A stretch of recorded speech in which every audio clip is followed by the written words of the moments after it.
ವಿದ್ಯಾರ್ಥಿಗಳಾದ ನಾವು 3ನೇ ತರಗತಿಯಲ್ಲಿ ಓದುತ್ತಿದ್ದೇವೆ. ಜ್ಞಾನಪೀಠ ಪ್ರಶಸ್ತಿ ಪಡೆದ ಕನ್ನಡದ ವಿಜೇತರ ಹೆಸರು, ಕೃತಿ ಹಾಗೂ ಅವರ ಭಾವಚಿತ್ರದ ಮೂಲಕ ಕಿರು ಪರಿಚಯ.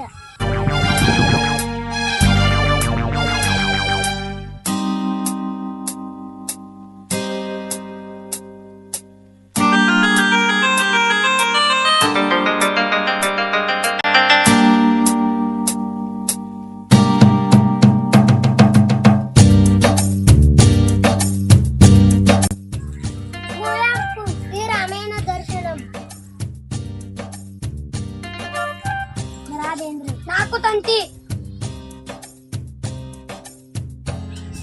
ಕೆ. ಶಿವರಾಮ್ ಕಾರಂತ್ ಮುಖಜ್ಜಿಯ ಕನಸು. ಮಾಸ್ತಿ ವೆಂಕಟೇಶ ಅಯ್ಯಂಗಾರ್ ಚಿಕ್ಕ ವೀರ ರಾಜೇಂದ್ರ. ಲುಬ್ರು ಗೋಕಾಕ್ ಭಾರತದ ಸಿಂಧು ರಶ್ಮಿ.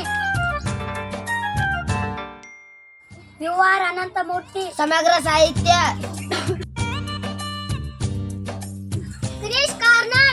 ಸಮಗ್ರ ಸಾಹಿತ್ಯ.